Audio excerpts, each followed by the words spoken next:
Okay, so here's where we start. Today in Honolulu, Hawaii, residents are dealing with an unexpected cleanup after severe weather strikes.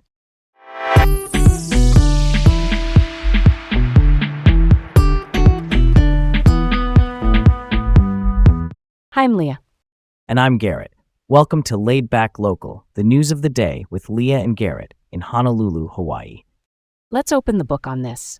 First up, residents are cleaning up after heavy rain drenches the state.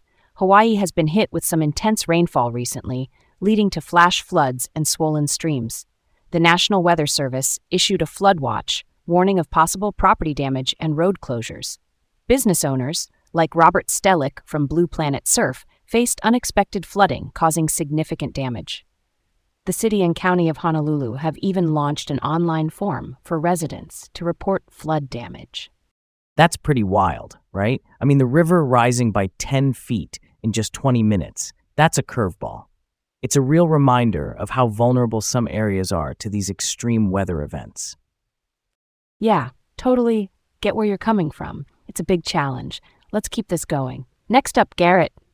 All right, here's something to get us started. Clean government groups are pushing for a special prosecutor. The Clean Elections Hawaii Coalition is calling for independent oversight to investigate allegations against an influential state legislator. Lieutenant Governor Sylvia Luke might be involved, though she denies any wrongdoing. This push comes after some earlier bribery cases, and now there are new Senate bills aiming to overhaul campaign finance.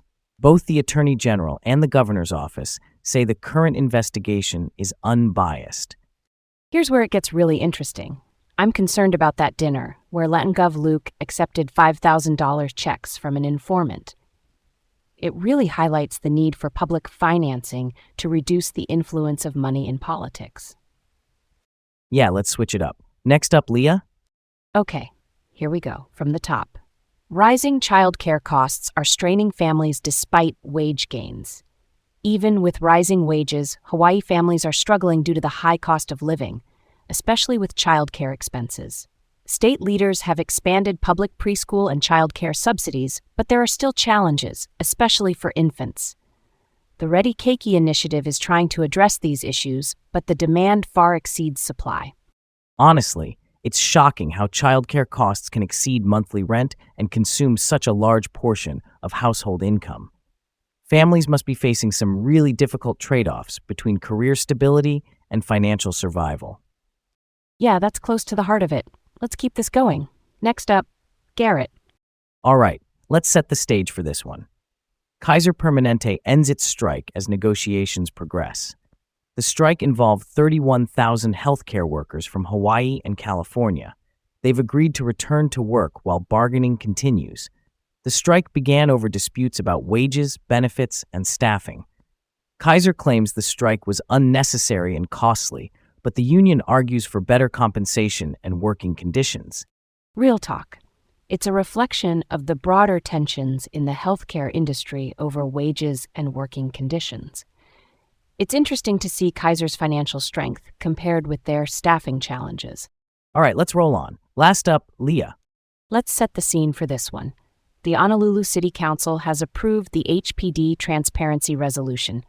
The council is commending the Honolulu Police Department for its policies on transparency and accountability. Resolution 25, introduced by Council Chair Tommy Waters, highlights these policies, but some community members feel it doesn't go far enough. That's worth exploring. I'm all about transparent policing policies. They're crucial for building community trust. Plus, it's pretty unusual that HPD prohibits officers from wearing masks or gloves during public interactions.